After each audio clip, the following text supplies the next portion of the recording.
The fact that we don't have access, or most of us don't have don't have adequate access to hospitals, to doctors, to the right drugs. It's incumbent. It behooves us. It's let me look for another word. It's critical that we, as citizens of Nigeria, people who live in Nigeria, learn the basic fundamental principles that govern health. And you can't get more fundamental and basic than diet, what you put in your mouth. And you know, we talk about that a lot. I think that's the easiest thing to address. It doesn't mean that you have to stop eating pounded yam or fufu, but I'm saying that there are things in your diet that are missing, and so we need to add some things to it. So some of them you might need to supplement, and some of them are cheap enough.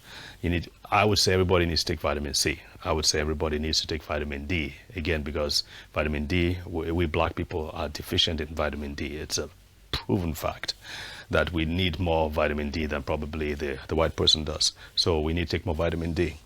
Hygiene, dental hygiene, we've talked about things like your teeth.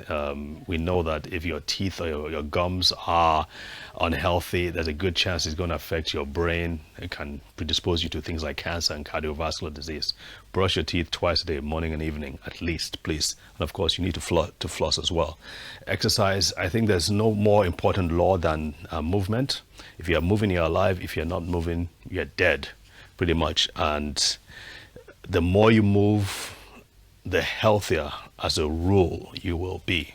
Most of us, when we turn 30, we just tend to slow down and don't really care about a lot of things when it comes to exercise and movement. But I'm telling you, if you can get that part taken care of 2 to 3 times, maybe 3 to 4 times a week, some kind of exercise for about 30 minutes or more, you'll be doing your body a world of favor.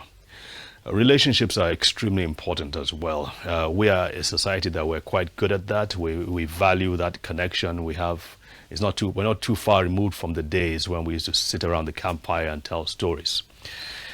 I don't remember that ever happening to me, but I think that's what we used to do under the moonlight, of course. So relationships are extremely important. They are now finding out clear-cut relationships, clear-cut